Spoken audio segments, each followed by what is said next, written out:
물가가 고공행진을 이어가는 상황에서 전기요금마저 오르면서 한숨 짓는 분들 많으실 텐데요. 전기요금 인상을 환경적인 측면에서 살펴보면 어떨까요? 우리가 놓치고 있는 환경 문제와 미래를 위한 생활 수칙을 꼽아보는 시간입니다. 지구생활백서 세계일보 윤지로 환경전문기자 나와 계십니다. 안녕하세요. 네, 안녕하세요. 네, 전기요금이 또 올랐어요. 네, 맞아요. 올해는 유독 전기료 인상 소식이 자주 들리는 것 같은데요. 네. 이게 지금 분기마다 조정을 하는 겁니까? 예, 분기마다 전기요금 항목이 이렇게 있는데요. 예. 그중에서 일부가 조정이 됩니다. 이게 그러니까 분기마다니까 4분기 요금이 9월까지 결정이 돼야 되는데 이번에 9월 마지막 날에 이제 결정이 발표가 됐어요. 그러니까 마지막 날 발표가 됐다는 거는 그만큼 이제 관계당국의 고민이 깊었다 뭐 이런 뜻이겠죠. 이번에 이제 킬로와트 시당 7.4원 오른다 이렇게 발표가 됐는데 보다 정확히는 이제 7.4원 중에서 4.9원은 원래 예정돼 있었던 거고요. 이 중에서 2.5원이 이번에 새롭게 추가가 된 겁니다. 근데 전기요금 인상 기사 보면 연료비 조정 단가, 기준 연료비 기자들이 좀 친절하게 풀어주면 좋겠는데 네. 의미를 잘 기사 안 풀어줘요. 맞아요. 그래서 조금 어렵게 느껴지기도 하는데요. 네. 의미를 좀 풀어주세요. 이 이제 전기 에너지 이쪽이 유독 어려워요. 네. 이 전기요금은요 원래는 사실은 딱 두 가지로 구성돼 있었어요. 네. 우리 택시요금 보면 기본요금 있고 그다음에 주행요금 있잖아요. 네, 그렇죠. 이것처럼 네. 근데 전기요금도 원래는 기본요금이랑 전력량 요금 이렇게만 나뉘어져 있었습니다. 그 이제 기본요금 같은 경우는 뭐 크게 이제 뭐 변동은 없고요. 전력량 요금이 이제 계속 문제가 되는 건데 네. 이 전력량 요금은 말 그대로 내가 쓴 만큼 내는 요금이에요. 네. 근데 이거를 작년 1월에 좀 세분화했어요. 예. 그러면서 이제 연료비 조정 단가 같은 게 이제 새롭게 등장을 한 거죠. 그럼 이걸 왜 이렇게 나눠놨냐? 예. 그 이유가 있는데요. 이 전기라는 게 이제 만들 때 해외에서 연료를 수입하잖아요. 예. 그리고 이제 그 연료라는 게 특히 우리나라는 화석 연료 많이 쓰잖아요. 네. 그래서 이제 전기를 만들 때 이게 굉장히 국제 에너지 가격에 굉장히 민감할 수밖에 없고 그리고 이걸 많이 쓰면 쓸수록 온실가스 배출도 늘 수밖에 없잖아요. 근데 이거를 그냥 전력량 요금 이렇게 묶어 놓으니까 이게 뭐 가격이 투명하게 결정되는지도 모르겠고 이게 소비자들이 과연 전기를 쓸 때 이게 환경에 부담이 된다라는 메시지를 줄 수 있을까? 뭐 이런 고민도 있었고 그리고 뭐 재생에너지 전환에 뭐 어떤 기금도 마련하고 하자는 취지에서 이렇게 나눴어요. 예. 그래서 이제 전력량 요금에서 그 일부를 기후환경 요금이랑 연료비 조정 단가라는 이름으로 각각 분리를 해서 가격을 매긴 거죠. 그래서 예. 이제 우리나라 전기요금은 기본료, 전력량 요금, 기후환경 요금, 연료비 조정 단가 이렇게 네 가지로 나뉩니다. 예. 이 중에서 이제 연료비 조정 단가는 말 그대로 그때그때 에너지 가격을 반영을 해야 되니까 예. 분기마다 결정이 되고요. 그리고 아까 제가 이제 7.4원 올랐다라고 하는 거는 전력량 요금에 해당하는 내용입니다. 이제 올해는 1분기 빼고는 계속 이제 인상이 됐는데 그래서 네. 얼마가 올랐냐면 총 킬로와트 시당 19.3원이 올랐어요. 이거 4인 가구 기준으로 하면 한 5,925원 정도 더 내는 셈이라고 합니다. 그렇군요. 근데 전기요금 올리는 가장 직접적인 요인은 아무래도 한전의 적자가 누적됐기 때문이 아닐까 싶은데요. 네. 올해 누적 적자가 30조 원이다, 40조 원이다 이런 얘기가 나오더라고요. 맞습니다. 이 한전 적자 계속 기사 연일 나오는데요. 사실 2020년 그때까지만 해도 분위기가 되게 달랐어요. 기억하실 텐데 그때 코로나 초기에 4월이었나요? 그때 뭐 국제 유가가 마이너스를 기록했다 뭐 이러는 때도 있었잖아요. 네, 선물은 그냥 가져가라고 막 얘기한다더라 네. 이랬죠. 네, 그러니까 수요가 일단 없었기 때문에 그때 기름값만 내려간 게 아니라 가스요금도 같이 떨어졌고 그러다 보니까 이제 전기를 만들어내는 그 가격도 저렴해서 예. 2020년에는 한전이 4조 원 넘게 흑자를 냈습니다. 그런데 이제 작년 여름부터 본격적으로 막 가스 가격이 막 오르기 시작을 했잖아요. 그러면서 네. 곧바로 적자 전환을 하는데 4조 흑자에서 바로 4조 적자로 돌아섭니다. 그게 이제 올해는 아까 말씀하신 대로 상반기에 그 14조 3천억 원 적자를 냈고요. 하반기에 최대 40조 이런 전망까지 나오죠. 이게 이제 왜 이렇게 올랐냐. 예. 상반기 기준을 이제 말씀드리면 상반기 기준으로 LNG 가격이 1년 새 2배 넘게 뛰었고요. 그리고 예. 석탄 가격도 사실 3배가량 올랐어요. 그래서 이제 한전 자회사들이 발전 연료를 사오는 그 구입비가 늘어난 게 이제 한 7조 원 정도 되고 그리고 이제 한전이 자기 자회사뿐만이 아니라 민간 발전사 전기도 사오거든요. 도매 네. 그쵸. 하는 거죠. 예. 이게 또 10조 가까이 올랐어요. 그런데 이제 전기요금은 이제 연료비 상승분을 따라잡지 못하다 보니까 전기를 판 수입은 2조 5천억밖에 늘지 않았던 겁니다. 그래서 한전이 말하기를 상반기에 킬로와트 시당 169.3원의 전기를 사와서 110.4원에 팔았다 이렇게 돼 있어요. 그래서 몇 년 전에 그때 당시에 한전 사장이 두부를 콩보다 싸게 판다 뭐 이렇게 글을 올려서 좀 이슈가 된 적이 있는데 지금이 딱 그런 상황인 거죠. 손해보고 팔고 있다는 거잖아요. 그렇죠.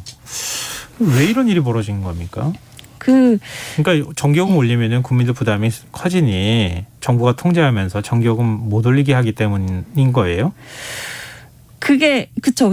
그 이제 두 가지 측면에서 먼저 말씀을 드릴 수 있을 것 같아요. 아까 분명히 제가 연료비 조정 단가를 이제 넣었다고 했잖아요. 네. 국제 에너지 가격을 반영을 하기 위해서. 근데 네. 이게 이제 사실 구색은 갖춰놨는데 이게 마냥 막 이렇게 자유롭게 올릴 수 있는 게 아닙니다. 상한이 있어요. 예. 그래서 분기별로는 3원, 그리고 연간으로는 5원 이렇게 이제 묶어놨거든요. 그래서 이제 애초에 정할 때부터 그렇게 묶어놨다고요? 네네네. 그래서 네. 근데 이제 올해 한전이 그 발전소에서 전력을 사오는 그 도매 가격이 킬로와트 시당 78원에서 그 상반기 기준으로 169.3원으로 91원이 넘게 올랐어요. 네네. 91원이 넘게 올랐는데 그중에서 5원만 최대 올릴 수 있다고 하니까 이거 사실 세 발의 피 뭐 이렇게 볼 수 있는 거죠. 그리고 이제 또 하나는 말씀하신 대로 그 뭐 정부가 결정하고 하는 거 그게 굉장히 큰 문제인데 이거 굉장히 우리나라가 독특한 결정 구조를 갖고 있어요. 기본적으로 한전이라는 곳이 우리 전기 살 때 한전에다가 돈 내지 다른 데다가 돈 내서 사올 수 없잖아요. 그렇죠. 그러니까 예. 한전이 굉장히 독점적인 시장 지배자입니다. 거기다가 추가로 전기요금은 또 정부가 결정을 하잖아요. 예.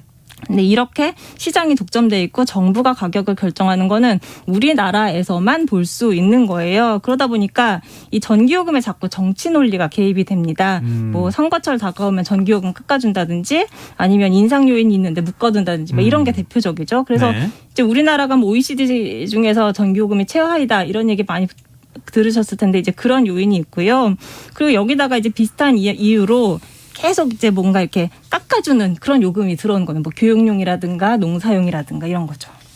근데 교육용, 농사용 전기까지 좀 깎아주는 건 그것까지 뭐라고 하긴 좀 그렇지 않나요? 그렇게 볼 수 있죠. 그러니까 뭐 학교가 뭐 무슨 뭐 사업을 하는 것도 아니고 그렇죠. 뭐 예. 굳이 뭐 농어민 분들 전기 좀 쓰는데 이거 좀 편하게 네. 쓰면 안 되나. 물론 그 이제 그런 지적에 대해서 타당하다고 생각을 하는데 이제 문제가 뭐냐면요. 이런 이제 싼 전기요금 혜택을 그럼 정말 이제 학교 아니면 농민 이분들이 이제 받으면 모르겠는데 여기에 묻어가는 사람이 너무 많다라는 거죠. 어떤 사람들이 묻어가요? 예를 들면 이제 교육용 전기요금 같은 경우는 초중고교보다 사실은 대학, 뭐 박물관, 도서관 이런 데서 사실 더 혜택을 많이 누리고 있고요. 예. 그리고 농사용 전기요금도 뭐 작물 생산과 관련 없이 농업에 발을 걸친 그냥 시설 이런 데서도 굉장히 많이 쓰고 있어요. 그래서 그 지난달 네. 산업부에서도 30대 그룹 집단 중에서 농사용 전기를 쓰는 곳이 있다. 뭐 이런 발언이 나오기도 했죠. 대기업에서도요? 네. 아 그래요? 네. 그런 거는 조금 바꿔야 될 것 같은데요. 그렇죠. 말씀하시는 거 약간 들어보니까. 국민 정서에 좀 반하는 부분이 있죠. 네, 그렇죠. 근데 해외는 어떤지 궁금해요. 다른 나라도 이렇게 특례요금 같은 거를 둬서 전기요금을 깎아주거나 일종의 이제 혜택을 주는 경우가 있습니까? 사실 이렇게 특례 요금을 우리나라처럼 광범위하게 운영하는 나라는 없어요, 사실상. 이제 물론 전기요금이 그냥 우리가 입는 옷이나 이런 거랑은 좀 다른 성격이기 때문에 네. 이제 막 마냥 시장에 맡겨둘 수는 없습니다. 근데 이제 문제는 그 앞서 말씀드린 것처럼 우리는 너무 시장 상황이 지금 반영이 되지 않는다는 게 문제예요. 그리고 정치적 판단이 지나치게 많이 개입한다는 거고. 그래서 아까 농사용 전기요금에 막 대기업이 쓰기도 하고, 그러니까 너무 이제 틈새를 많이 벌려놓은 거죠. 예, 예. 그래서 사실 외국 같은 경우는 뭐 딱 유초중 학교까지만 뭐 교육용을 적용한다든지 뭐 이런 식으로 하고 그럼 정말 이제 지원이 필요한 계층은 어떻게 할 거냐. 여기다가는 전기 요금을 자꾸 손대는 게 아니라 다른 복지제를 통해서 이제 보조를 해주는 식으로 이렇게 되고 있습니다. 네. 근데 말씀 들어보니까 그런 생각도 들어요. 옛날에 과거에 산업화 시대 때는 전기요금을 낮춰가지고 원가를 낮춰야지 우리가 수출 많이 하니까 그렇게 그쵸. 하고 최근 사례를 보면 코로나19 상황에서 국민들 다 힘들어하는데 뭐 지금 일자리도 잃고 이런 상황인데 전기요금 올린다는 얘기를 차마 못했을 것 같고 그쵸. 이유는 다 있을 것 같긴 해요.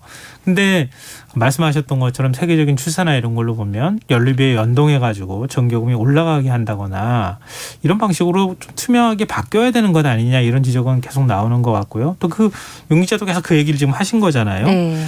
이런 걸 환경적인 관점으로 우리가 좀 해석을 해보면 어떨까요? 이게 우리가 그 전기요금은 정부가 결정하는 것이라는 걸 좀 너무 익숙해져 있는 것 같아요. 우리 스스로가. 그렇죠. 사실은 네. 이게 이제 가격이라는 게 뭐냐. 이게 꼭 전기요금뿐만이 아니라 기본적으로 가격이라는 거는 신호등 같은 역할을 하잖아요. 수요를 조절할 수 있는 뭐 가격이 올라가면 사람들이 알아서 수요를 줄인다거나 뭐 이런 식으로요. 예. 근데 이제 우리나라는 전기요금이 워낙 저렴하다 보니까 이 가격 신호가 제 기능을 하지 못한다 이런 지적이 계속 나오고 있습니다. 네. 솔직히 뭐 올해 전기요금 분기별로 계속 오르면서 막 언론에서 뭐 폭탄이다, 전기요금 폭탄이다 이런 말을 했는데 제가 아까 4인 가구 기준으로 말씀드렸을 때 그래서 한 해 오른 게 얼마냐? 아직 6천 원이 채 안 돼요. 근데 네. 이 6천 원을 정말 우리가 폭탄으로 여기냐? 네. 약간 그냥 이제 전기요금 그냥 싸게 편하게 썼으면 좋겠는데 이거 오르는 거에 대한 그냥 심리적 저항 아닐까? 이런 생각도 솔직히 들고요. 네. 그리고 지금 뭐 에너지 위기다 맨날 기사 나오지만 이걸 정말 위기로 우리가 피부로 체감하면서 뭔가 대응하는 면이 있을까? 이런 부분은 듭니다. 지금 독일이나 이런 데는요. 러시아어 외에는 심지어 신호등을 끄는 지역도 있다고 해요. 그리고 네. 뭐 프랑스 같은 경우는 문 열고 냉난방하면 우리 돈으로 뭐 100만 원 이상의 벌금을 내기도 하고요. 그 에펠탑의 그 심야 조명도 껐다고 하죠. 그래서 이게 우리나라 같은 경우는 이제 이런 가격 신호등이 고장난 상태다 보니까 이게 자꾸 에너지를 과다하게 쓰게 되는 이런 문제가 발생이 됩니다. 하나 이제 연구를 소개해드리면 예. 작년에 에너지경제연구원에서 보고서를 낸 게 있는데요. 예. 여기서 말하기를 이제 만약에 전기요금이 그 원가를 회수할 수 있을 정도로 만약에 설정이 돼 있다라고 하면 2025년쯤에 9.9 테라와트시만큼 전기를 덜 쓸 거다 이렇게 분석을 했어요. 네. 이게 그러니까 뭐 대전시의 전체 전력 소비에 맞먹더라고요. 그러면 이제 그만큼 우리가 전기를 덜 만들어도 되니까 이 전력 생산 부문의 2030년 온실가스 감축 목표도 5년 앞당겨서 달성할 수 있을 거다. 이게 이제 보고서의 요지입니다. 말씀하신 걸 정리하면 그런 거잖아요. 만약에 전기요금 가격이 막 오르면은 우리가 물건가가 오르면은 소비를 줄이는 것처럼 전기 소비를 줄일 텐데 네. 그런 기둥이 작동하지 않으니까 전기 소비를 줄이지 않는 현상으로 이어지면서 환경에 오히려 나쁜 영향을 미친다. 뭐 이렇게 그쵸. 되는 건가요? 네, 맞습니다. 사실은 이제 아까 제가 처음에 전기요금 4가지 항목이 있다고 말씀드렸잖아요. 네. 이제 그런 기능을 하라고 집어넣은 게 기후환경요금이에요. 근데 과연 이 기후환경요금은 그럼 제 기능을 하느냐? 사실 4인 가구 기준으로 전기요금 월 내는 게요. 지금 올라서 한 52,700원 정도 돼요. 네. 이 중에서 기후환경요금 몫은 2,200원 정도니까 사실 뭐 그렇게 많은 비중이라고 보기는 네. 어렵죠. 그리고 우리나라 전력 소비 통계를 보면 이게 계속 늘고 있어요. 근데 외국 보면은 사실은 대부분의 나라가 이제 줄고 있거나 아니면은 적어도 늘어나진 않아요. 네. 그대로 유지를 할지 몰라도.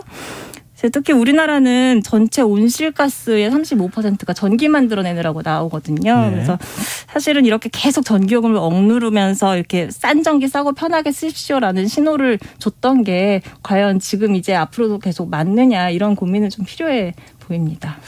우리가 경각심을 좀 느끼는 게 필요하지 않을까. 네. 근데 그걸 가격을 통해 가지고 경각심을 느끼게 하는 게 좋은 것인지 네. 아니면은 좀 사회적인 캠페인 차원에서 경각심을 좀 더 많이 갖는 게 좋은 것인지 뭐 여러 가지 의견은 좀 엇갈릴 수 있겠지만 우리가 너무 싼 전기를 편하게 쓰는 데 익숙해져 있다고 하는 것만은 말씀 들어보니까 분명한 것 같다는 생각이 드네요. 네. 다시 한번 전기요금에 대해서 저도 생각해 보겠습니다. 네. 예, 오늘 지구생활 백서 여기까지 하겠습니다. 지금까지 세계일보 윤지로 환경전문기자와 함께했습니다. 고맙습니다. 네, 감사합니다. KBS 라디오 김성환의 시사 1부 순서는 여기서 마무리하겠습니다. 전 11시 정각 2부에 다시 찾아오겠습니다.